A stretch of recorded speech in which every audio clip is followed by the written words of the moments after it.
মুসলমান মা বাবার ঘরে জন্ম নিয়া রাসূলের বিরোধিতা করে এমন কিছু হতভাগা আছে না নাই? বাংলাদেশও আছে কিনা? বাংলাদেশও আছে। ইমরানের সরকার, মুফাসসিল ইসলাম, আসাদ নূর, নাম শুনেছেন এগুলো? যারা শুনছেন তারা বলেন শুনেছেন? দেখছেন? জি বলেছে অনেকে, তার মানে শুনেছেন। এই নামগুলো শুনলে কি কোনো হিন্দুর সন্তান মনে হলো? ইমরান একজন সুবহানাল্লাহ আল্লাহওয়ালা এমন মানুষ যার নামে পবিত্র কোরআনে আল্লাহ সূরা নাজিল করছে, সূরা আলে ইমরান। ইমরানের পরিবার, হযরত মারিয়াম আলাইহিস সালামের বাবার নাম ছিল ইমরান। হযরত মূসা এবং হারুন আলাইহিমাস সালাম দুইজন বড় বড় পয়গম্বরের বাবার নাম ছিল ইমরান। ইমরান এই সরকার নামটা মুসলিমের। আসাদ নূর, নূর মানে কি? মাশাআল্লাহ, যারা জানেন একটু কথাবার্তা কইেন। এমনি তো আমি অসুস্থ, ধাক্কা মাক্কা দিলেন একটু আগাইতাম। নূর অর্থ কি? কোন হিন্দু কি সন্তানের নাম রাখে এরকম? নূর, আসাদ নূর, আব্দুল নূর রাখে? নাম শুনলে হিন্দু মনে হয় না। তসলিমা নাসরিন নাম শুনেছেন? তসলিমা কোন হিন্দু নাম রাখে?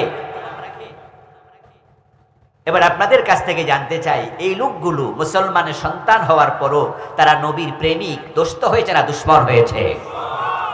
আল্লাহ চাইলে কি আপনাকে তাদের দলে দিতে পারতেন না?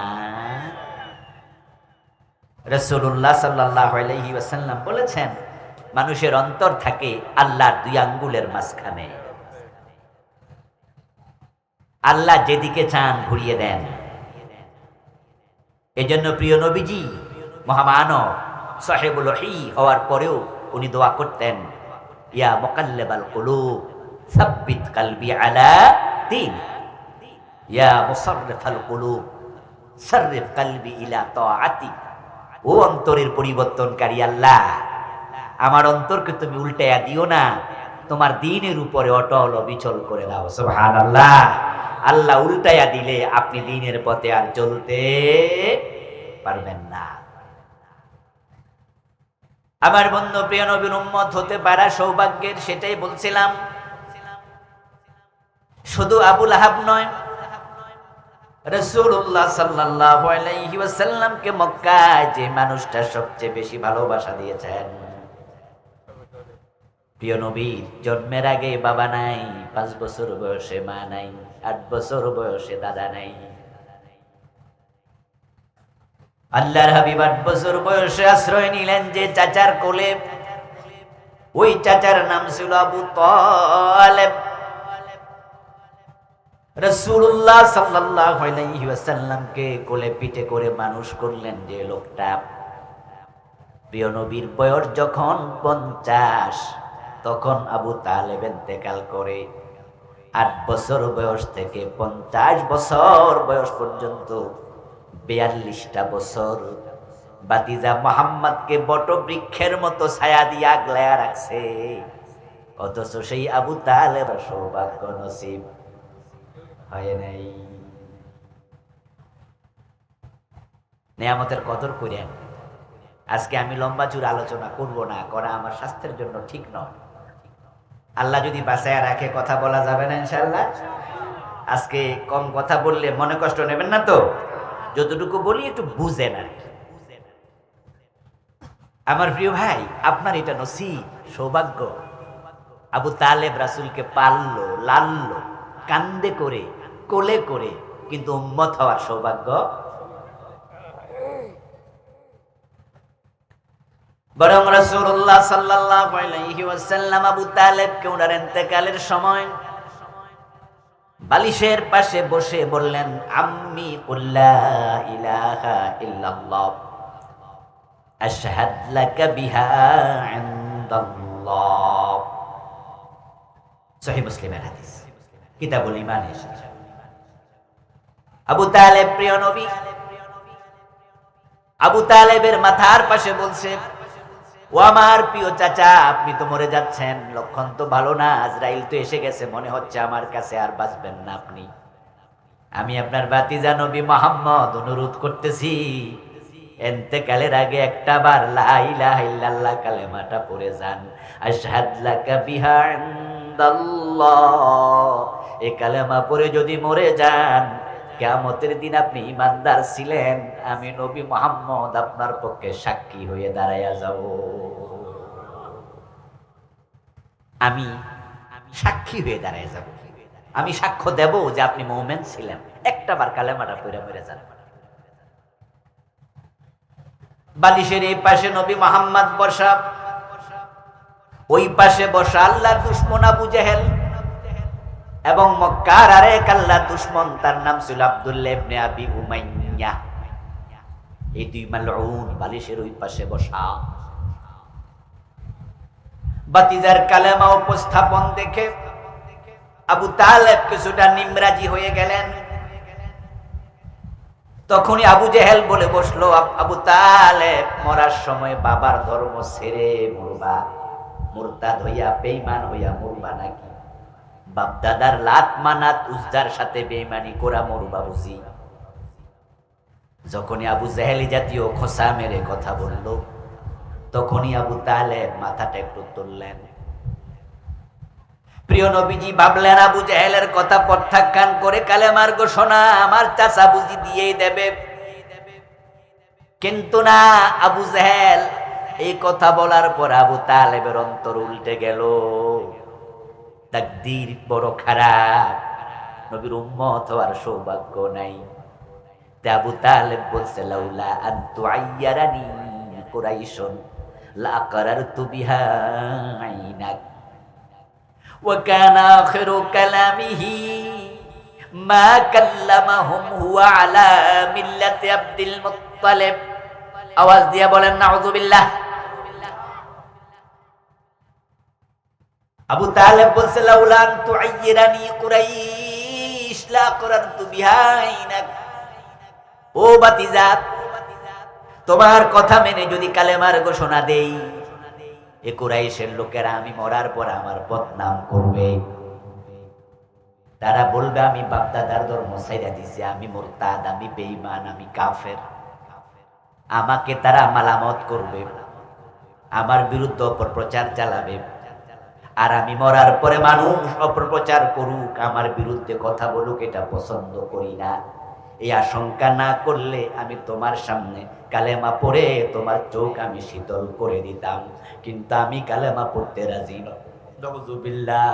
আবু তালেবের শেষ কথা ছিল, আমি তোমার ধর্ম নিলাম না, বাবার ধর্মের উপরে চলে গেলাম। নাউযুবিল্লাহ। চাচা আবু তালেব কালেমাবিহীন অবস্থায় মরে গেলেন, অথচ রাসূলুল্লাহকে ৪২টা বছর তিনি ভালোবাসা দিয়েছেন, আশ্রয় দিয়েছেন। কাফেররা প্রিয় নবীজিকে নবুয়তের সপ্তম সনে যখন শিবে আবি তালেবে জেলখানায় বন্দী করলো, ৩ বছর নবুয়তের ১০ম সন পর্যন্ত আবু তালেব স্বেচ্ছায় বাতিজা মুহাম্মাদের সাথে জেল খাটছে, এত ভালোবাসতো। কিন্তু আজকে কাফের হয়ে মরে গেল। যারা ঈমান হারা হইয়া মরে তাদের কপালে জান্নাত নাই, তারা হবে ডাইরেক্ট জাহান্নামী। প্রিয় নবীজি এটা জানেন, তাই তিনি দুঃখে কষ্টে ছোট্ট বাচ্চা মানুষের মতো ফোপায়া ফোপায়া কাঁদতে শুরু করলেন। প্রিয় নবীজির কান্না দেখে আল্লাহ তাআলা আয়াতে কারিমা নাযিল করলেন, লাআল্লাকা বাকিউন নাফসাকা আল্লা ইয়াকুনু মুমিনিন। ও প্রিয় নবী, মানুষ ঈমান আনবে না, তাই বলে আপনি কেঁদে কেঁদে নিজেকে কষ্ট দেওয়ার কোনো দরকার নাই। ইন্নাকা লা তাহদি মান আহবাবতা ওয়ালাকিন্নাল্লাহা ইয়াহদি মান ইয়াশা। আপনি নবী মুহাম্মদ যাকে চান তাকে হেদায়েত দিতে পারবেন না, হেদায়েত দেওয়ার মালিক কে? কথাটা আমাকে লাগতে দিয়ে না, প্যান্ডা প্রয়োজন একটু আগে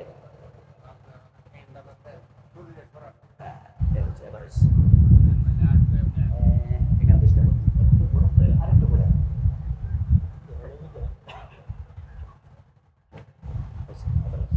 ভাই ধরেন না।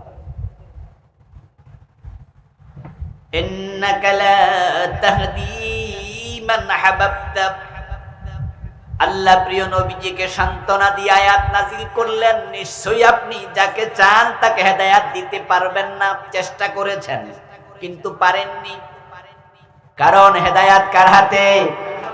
জোরে বলেন না ভাইয়েরা, কার হাতে? আমরা প্রতিদিন হেদায়েত চাই কার কাছে? ইহদিনাস সিরাতাল মুস্তাকিম সিরাতাল্লাযীনা আন'আমতা আলাইহিম। আমার সাথে একটু আবার সবাই পড়ুন, ইহদিনাস সিরাতাল মুস্তাকিম সিরাতাল্লাযীনা আন'আমতা আলাইহিম গায়রিল মাগদুবি আলাইহিম ওয়ালাদ-দাল্লিন। জোরে বলেন আমিন। হেদায়েতের মালিক কে? তাহলে 1450 বছর আগে আপনাকে হেদায়েত দিয়েছেন কে? রাসূলের উম্মত হওয়া সৌভাগ্যের বিষয়, সেটাই বলছিলাম। কি সৌভাগ্য? প্রিয় নবীজি বলছেন, যারা আমার উম্মত হবে। ফ্যানটা দেখছেন কোন দিকে বেড়েছে? এরকম হইলে ওয়াজ করবো কেন? ফ্যান ওইদিকে ফিরলো কেন? নিজে নিজে। আচ্ছা, ফ্যান ফিরলে মাহফিল কমিটির একজন লাঠি লইয়া খারাইতেন ফ্যানের কাছে। ফিরলে ফিরতে না, যাই লাগুক, আমি তো ঠিক থাকা লাগবে। প্রিয় ভাইরা, বলছিলাম আল্লাহর হাবিব বলছেন, যারা আমার উম্মত হবে। কথা কিন্তু বুঝছেন?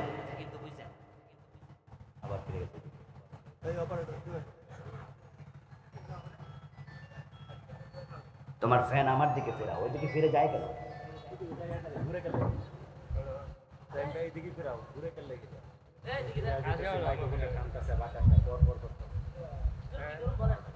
আমার দিকে ফেরাও। মাইক্রোফোনে যদি কিয়ামত হয়ে যায়, ফ্যান আমার দিকে যায়। আমার প্রিয় ভাইয়েরা, বলছিলাম আল্লাহর হাবিবের উম্মত হওয়ার কি সৌভাগ্য। আল্লাহর হাবিব বলছেন, যারা আমার উম্মত হবে তারা আমার সাথে জান্নাতে যাবে।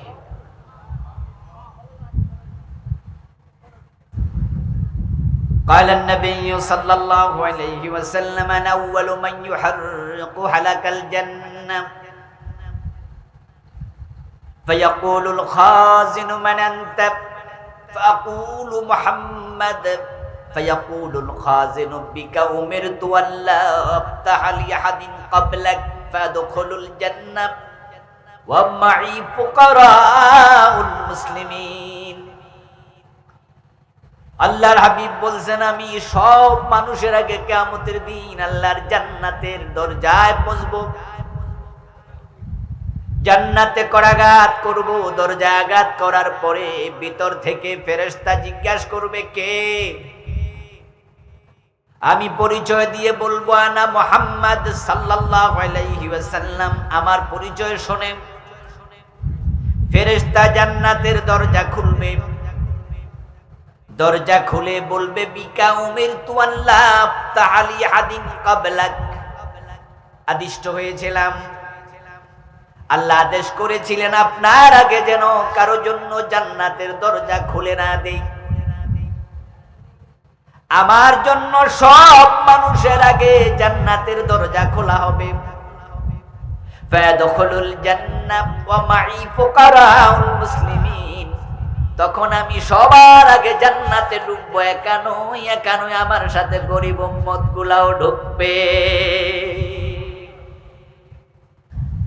অন্য অন্য নবীরা এখনো জান্নাতে ঢোকেনি, উম্মতে মুহাম্মাদি ঢুকে গেল।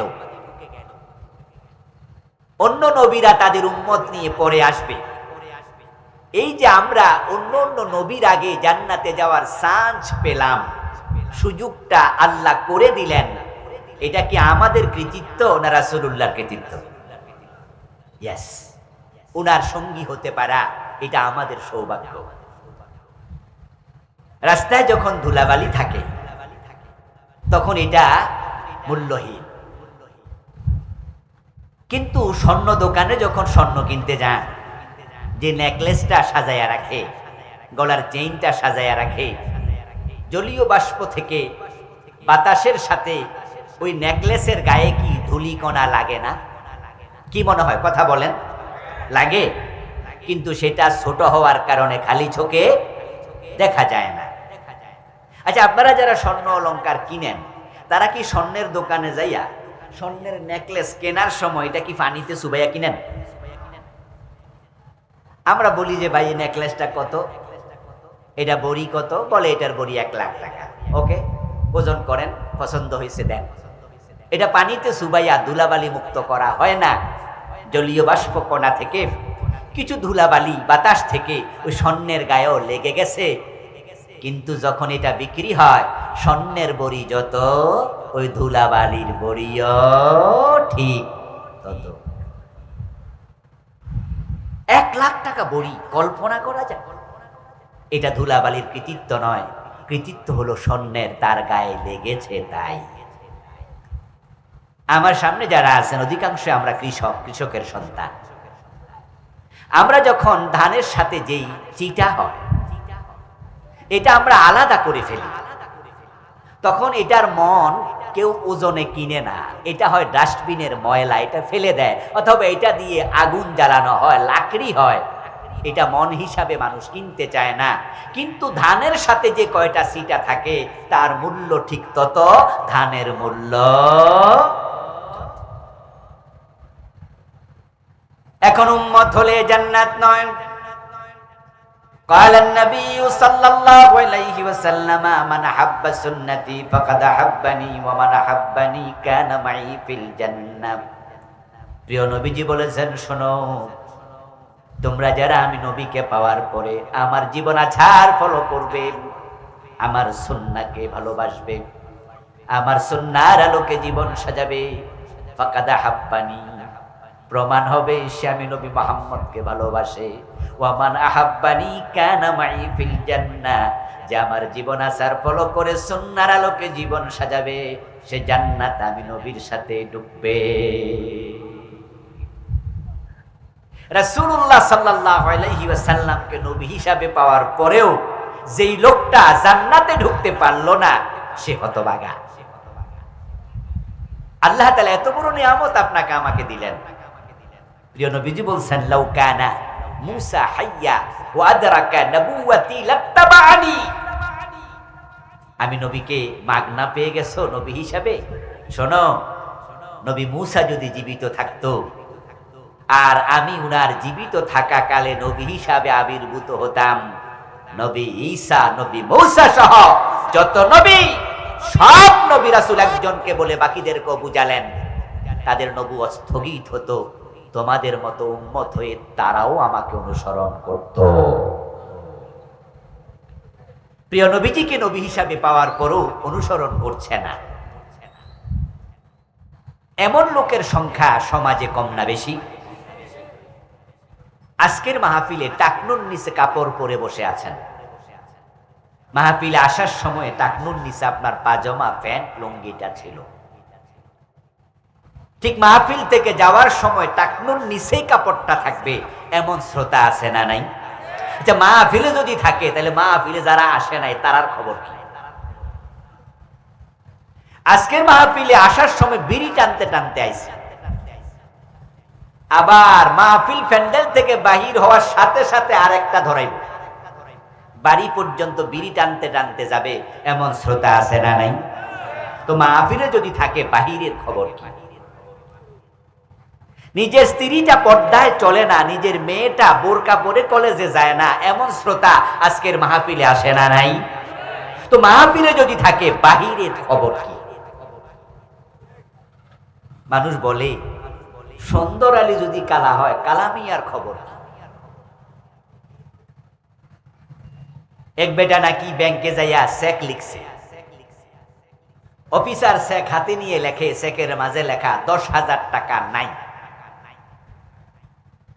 তো অফিসার বলল, ভাইজান 10,000 টাকা নাই, এটা কি আবার, এটা কি লিখলেন? অ্যাকাউন্টে কি টাকা নাই? চেক প্রদানকারী ব্যক্তি বলে, না না 10,000 টাকার চেয়ে বেশি আছে, 12-13,000 আছে, তো নাই লিখলেন কেন? কিছুক্ষণ আগে দেখছি আমার আগে যিনি দাঁড়ানো উনি লিখছে 1 লাখ টাকা মাত্র। তখন আমি বুঝলাম 1 লাখ যদি মাত্র হয় তাহলে 10,000 কি?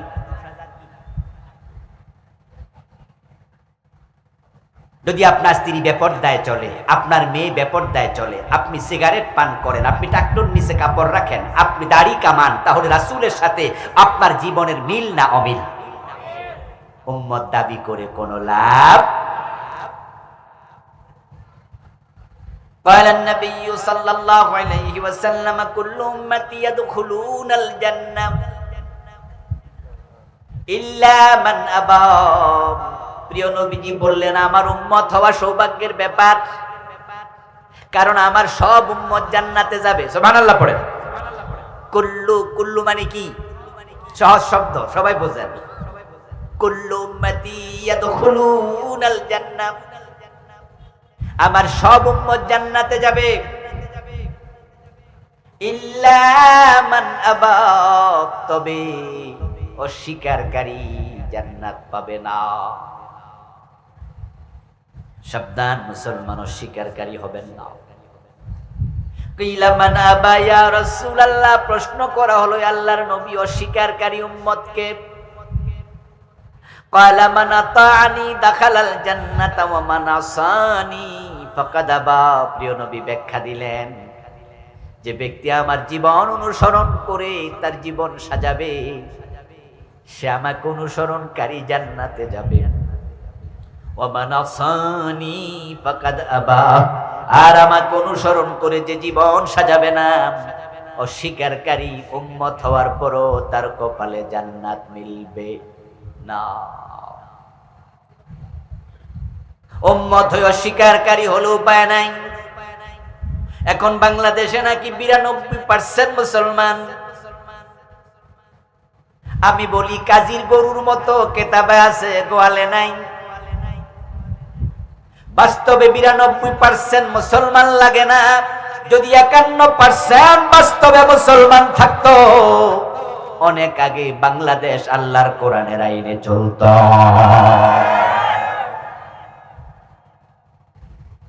কাগজে আছে, বাস্তবে নাই। এই যে আমার হাতে একটা কাগজ, এখানে যদি আমি লিখি পোয়াকার বা নরসিকার নি, উচ্চারণ কি হবে? কিন্তু কাগজটা ভিজবে। যদি লিখি সরায়া গরু সুগার গুদন্তান্ন, উচ্চারণ কি হবে? কাগজটা পুড়বে। লিখলাম, ভিজলো না, কারণ বাস্তবে পানি নাই, লিখায় আছে মাত্র। আগুন লিখেছি, পুড়লো না, কারণ বাস্তবে আগুন নাই, লিখা আছে মাত্র। ভোটার লিস্টিতে 92% মুসলমান, অথচ সংসদে কোরআন নাই, সচিবালয়ে কোরআন নাই, বঙ্গভবন কোরআন দিয়ে চলে না, গণভবন চলে না, মন্ত্রণালয় চলে না, শিক্ষানীতিতে কোরআন নাই, সংস্কৃতিতে কোরআন নাই।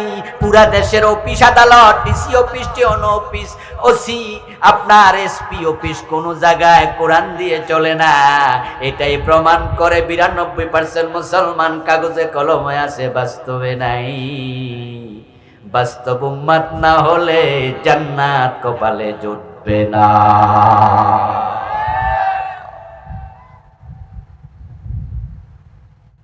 আল কাইয়িসু মান দানা নাফসাহু ওয়া আমিলা লিমা বাদাল মাউত। প্রিয় নবীজি সাল্লাল্লাহু আলাইহি ওয়াসাল্লাম বলেছেন, দুনিয়ার সবচেয়ে চালাক হলো সে মানুষ যে আত্মসমালোচনা করতে জানে। চোখ বন্ধ করে নিজের দোষ নিজে খোঁজে ঘুমানোর সময়। আজকে আমি কয়টা কবিরা গুনাহ করছি, আজকে সারাদিনে আমি কয়বার চোখের খেয়ানত করেছি, আজকে সারাদিনে কয়টা মিথ্যা কথা বলে ফেলেছি, আজকে লেনদেন করার সময় কাউকে ঠকাইছি কিনা, আজকে ওজনে কম দিলাম কিনা, মালে ভেজাল দিলাম কিনা, আমার রাসূলের জীবনের সাথে আমার কোথায় কোথায় অমিল ছিল, এই চিন্তা করে নিজে তাওবা করে সংশোধিত হয়। রাসূলুল্লাহ বলেন, সে হলো চালাক মানুষ যে নিজের দোষ নিজে খোঁজে। আপনাদের কাছে জানতে চাই প্রিয় ভাইয়েরা, আমরা নিজের দোষ খুঁজি না মানুষের দোষ খুঁজি? এটা চালাক মানুষের লক্ষণ না। রাসূলুল্লাহ বলছেন, ওয়া মান আহাব্বানি কানা মাই ফিল জান্নাহ, যে আমার সুন্নাহর সাথে জীবন মিলাবে সে আমার সাথে জান্নাতে ঢুকবে। এখন আল্লাহর নবীর সাথে জান্নাতে যেতে হলে রাসূলের সুন্নাহ জীবনে লালন করা দরকার আছে না নাই? রাসূল যা বলেছেন আমরা তা বলবো। রাসূলুল্লাহ সাল্লাল্লাহু আলাইহি ওয়াসাল্লাম যা করেছেন আমরা তা করব। তিনি যখন যেভাবে যা করেছেন বলেছেন আমরা তাই করব। আর এটা করলে আপনি ইসলামের উপরে টিকে থাকতে পারবেন। কারণ আল্লাহর নবী ওহির বাহিরে বলেন নাই, ওহির বাহিরে চলেন নাই, ওহির বাহিরে তিনি চিন্তা ভাবনাটাও করেন নাই। এজন্য রাসূলুল্লাহ বিদায় হজের দিন প্রায় ১.৫ লক্ষ সাহাবীর সামনে বলেছিলেন, তারাকতু ফীকুম আমরাইন লান তাদিল্লু মা তামাসসাকতুম বিহিমা কিতাবাল্লাহি ওয়া সুন্নতি। আমি নবী মুহাম্মদ চলে যাব। বিদায় হজের ভাষণে তিনি বলেছিলেন, এই দিনে এই মাঠে তোমাদের সাথে পৃথিবীতে আমার হয়তো আর সাক্ষাৎ হবে না, তবে তোমাদের কাছে আমি দুটি জিনিস রেখে গেলাম, যতদিন আঁকড়াইয়া ধরবা পথ হারা হবা না। ১ নাম্বার কিতাব আল্লাহ, আল্লাহর কোরআন, ওয়া সুন্নতি, আমার হাদিস সুন্নাহ। এই দুইটা আঁকড়াইয়া ধরলে তোমরা আল্লাহর জান্নাত পর্যন্ত পৌঁছে যাবে। কিন্তু বাংলাদেশ এমন এক দেশের নাম, যে দেশটা কিতাব দিয়েও চলে না, সুন্নাহ দিয়েও চলে না। আল্লাহ আমাদেরকে এবার একটা সুযোগ দিয়েছে ৫৩ বছর পরে। আলহামদুলিল্লাহ, এই সুযোগ যদি আমরা কাজে লাগাতে পারি, আগামীর সংবিধান আল্লাহর কোরআন হবে।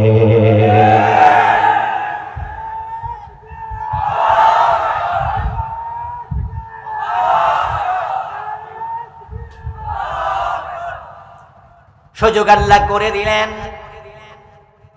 এই ৫৩ বছরের ভিতরে পুরা সংবিধান পরিবর্তন করার কোনো সুযোগ আসেনি। 72তে সংবিধান লেখা হলো। বিভিন্ন গভর্নমেন্ট এসেছেন, তাদের প্রয়োজনে তারা কোনো ধারা উপধারা 1 লাইন 2 লাইন 1-2টা আইন তারা পরিবর্তন করছে 17-18 বার। কিন্তু পুরা সংবিধানটা চেঞ্জ করবে এমন সাহস কেউ করে নাই। কিন্তু বর্তমানে এমন সুযোগ আল্লাহ দিয়েছে, এ সরকার যদি চায় গণভোটের মাধ্যমে নতুন করে সংবিধান লেখার সুযোগও আছে না নাই? নতুন একটি সুযোগ আল্লাহ করে দিয়েছে। এবং বাংলাদেশ সংবিধানের অনেকগুলো ধারা উপধারা এখন মুলতবি। সংবিধানের মাঝে আছে প্রধানমন্ত্রীর একটা পদ, কিন্তু বাংলাদেশে কি কোনো প্রধানমন্ত্রী এখন আছে? মন্ত্রী পরিষদ আছে, অনেকগুলো বিষয় স্থগিত হয়ে আছে। আমরা যদি চাই, এদেশের মানুষ যদি চায়, রাসূলুল্লাহ সাল্লাল্লাহু আলাইহি ওয়াসাল্লাম কোরআন দিয়ে যে মদিনা নামক রাষ্ট্র চালিয়েছেন 10 বছর, আল্লাহর কোরআনকে বাংলাদেশের জাতীয় সংসদ ভবনে সংবিধান বানিয়ে পাঠানোর সুযোগ আমাদের আছে না নাই? এই জন্য ঐক্যমত্য হওয়া দরকার। রাসূলুল্লাহ সাল্লাল্লাহু আলাইহি ওয়াসাল্লাম বললেন, দুটি জিনিস রেখে গেলাম, এই দুটিকে আঁকড়িয়ে ধরবে। আল্লাহর নবীকে অনুসরণ করা ফরজ। আল্লাহর নবী নিজে ছিলেন কোরআনের অনুসারী, ওহির অনুসারী। ওহির বাহিরে সামান্যটি কাজ তিনি করতেন না। মহিলা চোর ধরা পড়েছিল, হযরত ওসামা বিন যায়েদ রাদিয়াল্লাহু তাআলা আনহু পরামর্শ দিলেন, ইয়া রাসূলুল্লাহ, তার হাত না কেটে অন্য কোনো শাস্তি দেয়া যায় কিনা? প্রিয় নবীজি সেদিন জবাব দিয়েছিলেন, আমার মেয়ে ফাতেমা যদি চুরি করে আমি ফাতেমার হাতটাও কেটে দেব। এর কারণ হলো চোর ধরে হাত কাটার অর্ডার দিয়েছেন কে? আল্লাহর অর্ডারের বাইরে চলার অধিকার নবী মুহাম্মাদেরও নেই। বরং আল্লাহ তাআলা বলেন, কুল ইন আত্তাবিউ ইল্লা মা ইউহা ইলাইয়া ইন্নী আখাফু ইন আসাইতু রাব্বি আযাবা ইয়াউমিন আযীম। ও নবী, আপনি বলে দিন, ঘোষণা করে দিন, যে ওহী আমার কাছে আসে ওই ওহী মানতে আমি নবী মুহাম্মদ বাধ্য। যদি আমি ওহীর বাহিরে চলি তাহলে কঠিন মুসিবতের দিনে আযাবের ভয় আমিও করি। আল্লাহর কথার বাহিরে চললে আল্লাহ নবী মুহাম্মদকেও ছাড় দেবেন না। আরে ভাইয়ারা শুনুন, আমরা তো ইসলামকে সস্তা পেয়েছি, তাই চাইলে মানি, মন চাইলে মানি না। ভালো লাগছে মসজিদে যাই, ভালো লাগে না যাই না। জোহরে আছে আসরে নাই, মাগরিবে আছে এশায় নাই, জুমায় আছে ওয়াক্তিয়া মসজিদে নাই, এমন মুসল্লি আছে না নাই? ভালো লাগলে মানি, ভালো লাগলে মানি না, এই হলো আমাদের ইসলাম। আল্লাহর ইসলাম কিন্তু এটা না। আল্লাহর ইসলাম হলো দুখুলু ফিস সিলমি কাফা, ইসলামে পুরা ঢোকো। মোমেন যখন হবে আত্মসমর্পণকারী হবে, ওই ওটের মতো যে ওটের নাকের মাঝে মালিক রশি ঢুকাইয়া দিছে, ওই রশি টানের বাহিরে কদম দিতে পারে না। ইমানদার হওয়ার পরে আল্লাহ রাসূলের কথার বাইরে কোনো কথা বলার অধিকার আর নেই। রাসূলুল্লাহ সাল্লাল্লাহু আলাইহি ওয়াসাল্লাম একজন স্ত্রীর ঘরে গেলেন। আসরের নামাজের পরে উনার অভ্যাস ছিল, উনি যতজন স্ত্রী ছিল সবার ঘরে 10 মিনিট 15 মিনিট করে সময় দিতেন। উনার স্ত্রী ছিলেন মোট 11 জন, একসাথে জীবিত ছিলেন 9 জন। আসরের নামাজ পড়ার পরে তিনি 9 ঘরে যেতেন, 10 মিনিট করে দিলে 90 মিনিট তাদের প্রয়োজন সারাইয়া দিতেন। একদিন রাসূলুল্লাহ সাল্লাল্লাহু আলাইহি ওয়াসাল্লামের স্ত্রী হযরত আয়েশা সিদ্দিকা অপেক্ষা করছেন, বারবার দরজা খুলে তিনি উকি দিয়ে তাকাচ্ছেন। রাসূল তো ওই ঘরে ঢুকেছিলেন, আসে না কেন? 10 মিনিট তো চলে গেল, 12 মিনিট তো চলে গেল, 15 মিনিট তো চলে গেল। এভাবে অনেকক্ষণ পর রাসূলুল্লাহ ওনার ঘরে আসলেন। অপেক্ষা করতে করতে এক পর্যায়ে হযরত ওমরের মেয়ে হাফসা রাদিয়াল্লাহু তাআলা আনহাকে বলেন, হাফসা, ওই ঘরে যে রাসূল ঢুকলো বাইর হয় না কেন? ঘটনা কি? আমরা তো আজকে ঠইকা যামু, সঙ্গ কম পামু, সময় কম দেবে, ওই ঘরে কি আজকে কেন বাইর হয় না রাসূল? হাফসা রাদিয়াল্লাহু তাআলা আনহা বলে, কারণ আছে। গতকালকে দেখছি ওই ঘরে রাসূলের যে স্ত্রী, তার কাছে অমকে মধু হাদিয়া পাঠাইছে, আর রাসূল তো মধু বড় পছন্দ করে, এজন্য মধুও খায়, মজার মজার কথাও কি কয় না, মধু খাইতেছে আর মজার মজার গল্প চলছে। হযরত আয়েশা বলে, তাই বুঝি? তাহলে তো সমস্যা, আগামীকালকেও তো মধু খাবে, তাহলে কালকেও তো গল্প সেখানে বেশি হবে। মধু শেষ হওয়া পর্যন্ত প্রতিদিন বুঝি আমরা সময় কম পাবো, এটা চলতে দেয়া যাবে? বরং প্রিয় নবীজি কিছুক্ষণ পরে তো আমাদের কাছে আসবেই। যখনই আমার ঘরে ঢুকবে, ঢুকলেই আমি বলবো, ইয়া রাসূলুল্লাহ, আপনার মুখে দুর্গন্ধ কিসের? আমি তখন বলবো, ও বুঝতে পারছি, এটা মাগাফিরের দুর্গন্ধ। মাগাফির হলো মৌমাছি বসে এমন ফুল, যেই ফুল থেকে মধু আইনা জমা করলে দুর্গন্ধ হয়, ওই মাগাফির নামক দুর্গন্ধ আপনার মুখে। রাসূল তো দুর্গন্ধ পছন্দ করে না, তাহলে অবশ্যই আগামী দিন ওই ঘরে গেলে আর মধুও। আমি এটা বলবো, তারপরে আমার সাথে গল্প করে তোমার ঘরে যখন যাবে তুমিও একই কথা বলবা, হুজুর আপনার মুখে তো দুর্গন্ধ। তো রাসূলুল্লাহ যদি বলে মধু খাইছি, আপনিও বলবেন, তুমিও বলবা মাগাফিরের দুর্গন্ধ। তাহলে দুইজন যদি একই কথা বলি, তাহলে কথাটা রাসূল সত্যই মনে করবে, আগামীকাল আর আমরা সময় কম থেকে পাবো না, বঞ্চিত হব না। দুইজন মিলে একটু কৌশল করলেন, যদি এই কৌশলটা সুন্দর কৌশল ছিল না, কিন্তু রাসূলের প্রতি এটা ভালোবাসার বহিঃপ্রকাশ বটে। সহিহ বুখারীর riwayat শোনাচ্ছি। ঠিক তারা দুইজন পরিকল্পনা করলো, করে তারা রাসূলুল্লাহ আসার পরে এই কথাই বলল। আল্লাহর হাবিব বললেন, আয়েশা বলো কি মাগাফি, ঠিক আছে আর মধু খাবো না। হাফসার গলে গেলেন। হাফসা রাদিয়াল্লাহু তাআলা আনহা বললেন, মুখে দুর্গন্ধ মাগাফি। রাসূল বলেন, ঠিক আছে আল্লাহর কসম আমি আর মধুই খাবো না। আপনাদের কাছে আমি এবার জানবো, ওয়াজ বোঝেন কিনা দেখি, বাড়ি পর্যন্ত নিতেই হতো। মধু কি রাসূলের পছন্দনীয় না অপছন্দনীয়? আল্লাহর হাবিবের জন্য মধু পান করা হালাল না হারাম? পছন্দের জিনিস, ভালোবাসার জিনিস, হালাল জিনিস। কিন্তু রাসূল যখন বললেন আল্লাহর কসম আমি আর মধু পান করব না, এখন মধু খাওয়া কি জায়েজ হবে? কসম না ভাঙ্গা যাবে? যখনই প্রিয় নবী কসম করলেন, আর সে আজিম থেকে আল্লাহ আয়াত নাজিল করে দিলেন, লৌহে মাহফুজ থেকে পাঠাইয়া দিলেন, লিমা তুহাররিমু মা হাল্লাল্লাহু লাক। সূরা তাহরিমের প্রথম আয়াত। ও প্রিয় নবী, আমি আল্লাহ যেটা হালাল বানাইছি কসম কইরা সেটা হারাম বানানোর অধিকার আপনারে দিল কে? রাসূলের ইসলামটা আমি বুঝাইতে গিয়ে উদাহরণটা হাদিসটা আনলাম। আমাদের ইসলাম তো হলো মন চাইছে মসজিদে গেলাম, মন চাইছে আর গেলাম।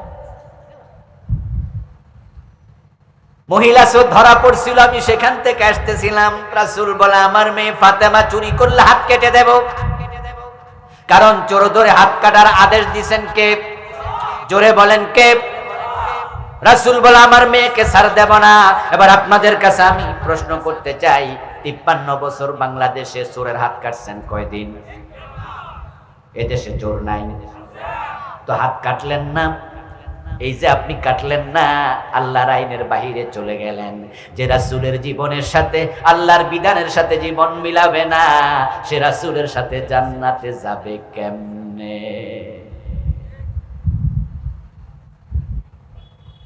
ও প্রিয় নবী, লিমা তুহাররিমু মা হাল্লাল্লাহু লাক। আপনার জন্য আল্লাহ মধু হালাল বানাইছে, আপনি হারাম করলেন কেন? কসম করলেন কেন? এই আয়াতের মাঝে আছে ধমকি, তিরস্কার। প্রিয় নবীকে আল্লাহ প্রশ্ন করছে, এই প্রশ্নের উত্তর জানার জন্য না, আল ইস্তিফহাম লিতাওবীখ বালাগাতের ভাষায় বলে এই প্রশ্নটা হলো তিরস্কার করার জন্য। এটা কেন করলেন? এটা করা ঠিক হয়নি। রাসূলুল্লাহ সাল্লাল্লাহু আলাইহি ওয়াসাল্লাম সাথে সাথে কসমের কাফারা দিলেন, গোলাম আজাদ করে দিলেন। তারপরে আবার বললেন, কে আসো আমার একটু মধু দাও, আমি মধু খাই, আমার আল্লাহ আমার উপর রাগ করছে। এবার আপনাদের কাছে আরেকটা বিষয় জানবো, যারা বোঝেন তারা জবাব দিয়েন, মধু খাওয়া হালাল নাকি মধু খাওয়া ফরজ? আজকে মধু না খাইছি এমন লোক এখানে নাই। আজকে কি সবে মধু খাইছি তাই বলে কি ফরজ লঙ্ঘন হয়েছে? এটা হালাল, না খাইলে গুনাহ নাই। এটা হালাল জিনিস, এটা ফরজ জিনিস না। আল্লাহর হালালকে যদি আপনি হারাম বানান, আল্লাহ রাগ করে। চোর ধরে হাত কাটা, এটা কি হালালের মতো মাসালা না ফরজ? এটা মানলেন না কেন? 53 বছর তো চলে গেল।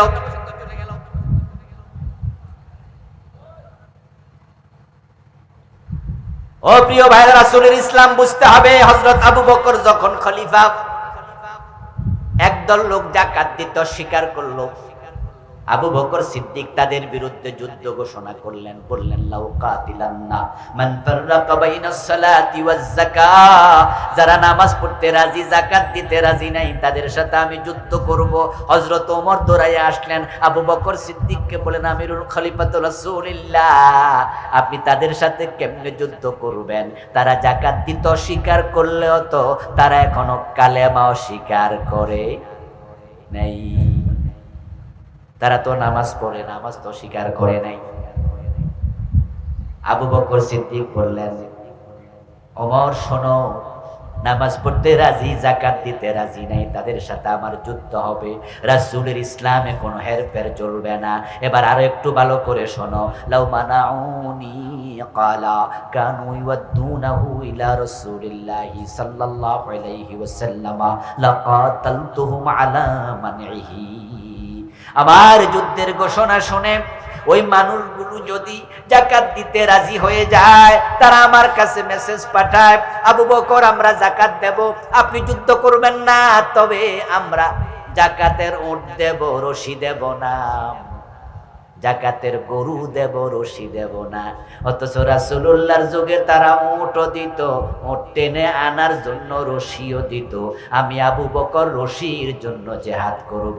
রাসূলের ইসলাম যেমন, আমাদের ইসলামও তেমন, সামান্য হেরফের আবু বকর মানবে না।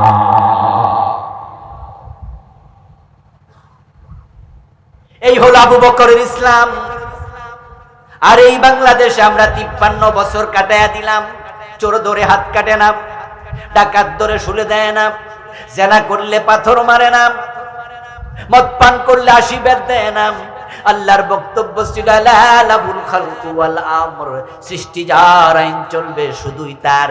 নবী মুহাম্মদ 10টা বছর, আবু বকর, ওমর, ওসমান, আলী রাদিয়াল্লাহু তাআলা আনহুম 30 বছর। 40 বছর যে কোরআন হাদিস দিয়া দেশ চালাইছে, বাংলাদেশের 53 বছরে সে বাংলা একদিনও কোরআন হাদিস দিয়ে চলে নাই। আমাদের কোনো টেনশনও নাই। এতে বোঝা যায় রাসূলুল্লাহর আদর্শের সাথে আমাদের আদর্শের মিল না অমিল।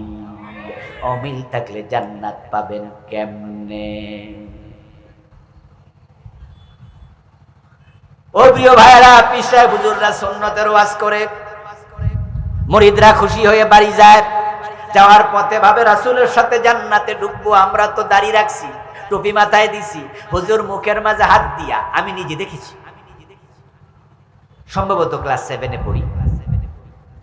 সিনার পীর সাহেব হুজুর এসেছে আমাদের কুমিল্লার নাঙ্গলকোট নামক একটা জায়গা আছে, থানা, মৌকরা মাদ্রাসা। তো হুজুরের মাহফিলে গেলাম ছাত্র জীবনে।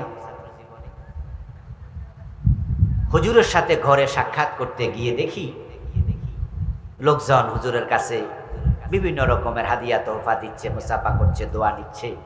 আমার সামনে এক ভদ্রলোক হুজুরের হাতে 100 টাকা বা 500 টাকার একটা নোট দিল হাদিয়া। আমি ছোট মানুষ, আমি পাশে বসে আছি। হুজুর তার হাদিয়াটা হাতে নিলেন, নিয়ে এটা তার হাতে আবার হাতটা টেনে এনে ফিরিয়ে দিলেন।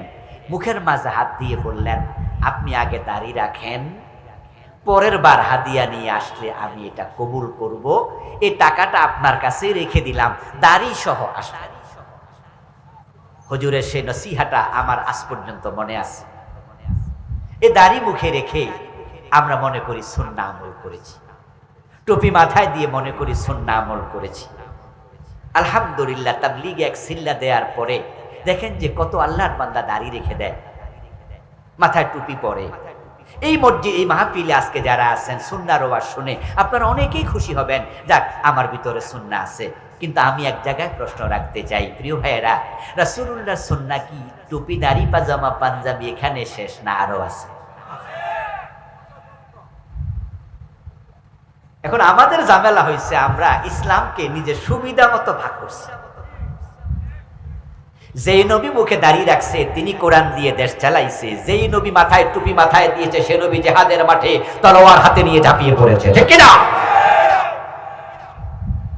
এখন জিহাদের ওয়াজ শুনলাম না কোন জঙ্গি। আরে বিগত স্বৈরাচার সরকারের আমলে শুধু জিহাদের ওয়াজ করার কারণে কত ইমাম সাহেবের চাকরি চলে গেছে। জিহাদের কথা বলাতে জঙ্গির মামলা খাইছে কত আলেম, কত আলেম। মুফতি জসিমউদ্দিন রহমানী নাম শুনেছেন? হাফেজাহুল্লাহ। 12 বছরের মতো জেলখানায় ছিল। এই তো গত কয়দিন আগে ছাড়া পাইছে, বিপ্লবের পরে। কি অপরাধ ছিল? জিহাদের পক্ষে কথা বলেছেন। এটা মসজিদের খতিব ছিলেন, ঢাকা শহরে একটি মসজিদের খতিব ছিলেন। উনার লিখা আকীদার উপরে এত বড় বই আছে, এত মোটা, 500 পৃষ্ঠার বেশি। আমি ওটার পাঠক। খুবই চমৎকার লিখেছেন, ভালো আলেম, এক যুগের বেশি জেল খাটছে, কোনো দলমল নাই। সাইদি সাহেব তো জামাত ইসলাম করতো, অনেকে কয় রাজাকারা ছিল এই জন্য জেলে, কিন্তু জসিমউদ্দিন রহমানি উনি জামাত ইসলামও করতো না, জেহাদের পক্ষে কথা বলেছে। ওনাকে আনসারুল্লাহ নামে একটা দলের প্রধান বানাইছে। আনসারুল্লাহ নামে কিছু আছে উনি জানেই না। 12টা বছর জেল খাটাইছে। এই জালেম স্বৈরাচার গুলা যদি ক্ষমতা থাকতো এখনো কি বের হইতে পারতো? আচ্ছা, যেই রাসূল মাথায় টুপি দিছে, আপনি টুপি দিয়া বলেন আমি সুন্নত আমল করি, সেই রাসূল কি 27টি যুদ্ধে সেনাপতি হয়ে হাতে তলোয়ার ধারণ করেন নাই? তো রাসূলের টুপি সুন্নত হলে রাসূলের জিহাদ কি সুন্নাত না? এখানে আমার সামনে অনেকে আছেন যারা বাংলাদেশটা কোরআন দিয়ে চলুক এই বিষয়ে আজ পর্যন্ত কোনো ভূমিকাই রাখেন, কোনো ভূমিকা আপনি রাখেন। বরং যারা এই দেশটা সংবিধান দিয়ে, এই যে নতুন যে সংবিধান চলমান আছে, ধর্মনিরপেক্ষ সংবিধান, এটা দিয়ে 53 বছর চালাইছে, তাদেরকে ভোট দিয়েছেন, তাদের কর্মী হয়েছেন, তাদের পক্ষে মিছিল করেছেন, কোরআনের পক্ষে একটা কথা বলেননি। আপনার মুখে দাঁড়িয়ে আছে, আপনি মুখে দাঁড়িয়ে রেখে বলছেন আমি রাসূলের সুন্নাহ মানি। আপনার বিবেকের কাছে আমি প্রশ্ন করতে চাই, রাসূল যদি মুখে দাঁড়িয়ে রাখলে এটা সুন্নাহ হয়, রাসূল কোরআন দিয়ে দেশ চালাইছে, এটা কি সুন্নাহ নয়? তাহলে রাসূলের সুন্নাহকে আপনি দুই ভাগে ভাগ করলেন, এই অধিকার আপনাকে কে দিল? প্রিয় ভাইয়ের, আসুন না জান্নাত পর্যন্ত আমরা পৌঁছি। আল্লাহর জান্নাতের পথ থেকে যেন সরে না যাই। কে কবে ডাক এসে যায় চলে যাই বলা যায় না, তো আমাদের যাওয়াটা যেন রাসূলের সুন্নাহর উপরে হয়, এই জন্য বদ্ধপরিকর হওয়া দরকার আছে না নাই? ব্যক্তি জীবন থেকে আন্তর্জাতিক বলয় পর্যন্ত, পাকঘর থেকে সংসদ ভবন পর্যন্ত, জীবনের বটম থেকে টপ লেভেল পর্যন্ত, যেখানে আপনি থাকবেন সেখানে সুন্নাহ থাকবে। এখন কোনটা কোনটা সুন্নাহ এটা জানার জন্য সুন্নাহ লেখা আছে এমন কিছু সিরতের কিতাব পড়া দরকার। রাসূলুল্লাহ সাল্লাল্লাহু আলাইহি সাল্লামের জন্মের এই মাসে আজকের সিরাতুন নবী সাল্লাল্লাহু আলাইহি সাল্লাম তাফসীরে মাহফিল থেকে একটা সিদ্ধান্ত নিয়ে দয়া করে বাড়ি যাবেন, যারা প্রিয় নবীজির জীবনীর উপরে একটি বই এখনো পড়ে শেষ করেননি, আপনাকে বলবো একটি বই আপনি আগামীকাল পরশু কিনেন। আর রাহিকুল মাখতুম নামে একটি চমৎকার ইতিহাসের কিতাব আছে, আল্লামা সফিউর রহমান মোবারকপুরী রাহিমাহুল্লাহ লিখেছেন। মদিনা বিশ্ববিদ্যালয়ের তিনি শিক্ষক ছিলেন, আমাদের ভারতের মানুষ। উনার লেখা বইটি বাংলায় অনুবাদ হয়েছে, চমৎকার বই। আপনারা এটা অর্ডার দিবেন, কিনবেন, প্রথম থেকে শেষ পর্যন্ত পড়া, শেষ না হলে থামবেন না। 2 মাস লাগুক, 3 মাস লাগুক, প্রিয় নবীর জীবনীর উপরে একটা বই শেষ না করে থামবেন না। যারা পড়েননি এ সিদ্ধান্ত নিতে রাজি আছেন না নাই? একটা বই পড়ুন, একটা বই। মানবতার বন্ধু মুহাম্মদুর রাসূলুল্লাহ সাল্লাল্লাহু আলাইহি সাল্লাম পড়েছি, সিরাতে সরওয়ারে আলম পড়েছি, সিরাত ইবনে হিশাম পড়েছি, আর রাহিকুল মাখতুম পড়েছি। সম্ভবত ক্লাস 9-এ থাকতেই বিশ্বনবী গোলাম মোস্তফার লিখা বিশ্বনবীটা ফার্স্ট টু লাস্ট পড়েছি। আমরা যদি 10টা 12টা 15টা রাসূলের সিরত পড়তে পারি, আমি রাসূলের উম্মত, আপনিও তো উম্মত, একটা কমপক্ষে পড়া দরকার আছে না? একটা পড়বেন, সিদ্ধান্ত নেন যে একটা বই পড়বেন। আল্লাহর হাবিবের জীবনাচার জানার জন্য হাদিসের একটি কিতাব শেষ করুন, কমপক্ষে একটি, তবে সেটা মিশকাত হলে সবচেয়ে ভালো। কারণ মিশকাতুল মাসাবি হচ্ছে হাদিসের এনসাইক্লোপিডিয়ার মধ্যে। এই কিতাবের মাঝে বুখারী, মুসলিম সহ সিয়াসিত্তা এবং তার বাহিরের অসংখ্য কিতাব থেকে মানুষের জীবনে প্রয়োজনীয় যতগুলো অধ্যায় আছে, মিশকাতুল মাসাবির লেখক প্রায় সবগুলো একসাথে এনেছে। এবং এখানে বাংলা অনুবাদ এভেলেবেল বাংলাদেশে পাওয়া যায়। আপনি মিশকাতটা কিনে ফেলবেন, 5-6 খণ্ড, 1 খণ্ড করে করে 5টা করে 6টা করে প্রতিদিন পড়ুন। 1 বছর 2 বছরে শেষ হবে, রাসূলের জীবন চরিত্র জানবেন, আমল করা সহজ হবে। আর যারা রাসূলুল্লাহকে অনুসরণ করবে রাসূলের সাথে জান্নাত পাবে। রাসূলের সাথে যারা জান্নাতে যাবে, আল্লাহ আমাদের সকলকে তাদের অন্তর্ভুক্ত করুন, বলি আমিন। হাযা মা ইনদি ওয়াল ইলমু ইনদাল্লাহ। আলাইহি তাওয়াক্কালতু ওয়া ইলাইহি উনীব।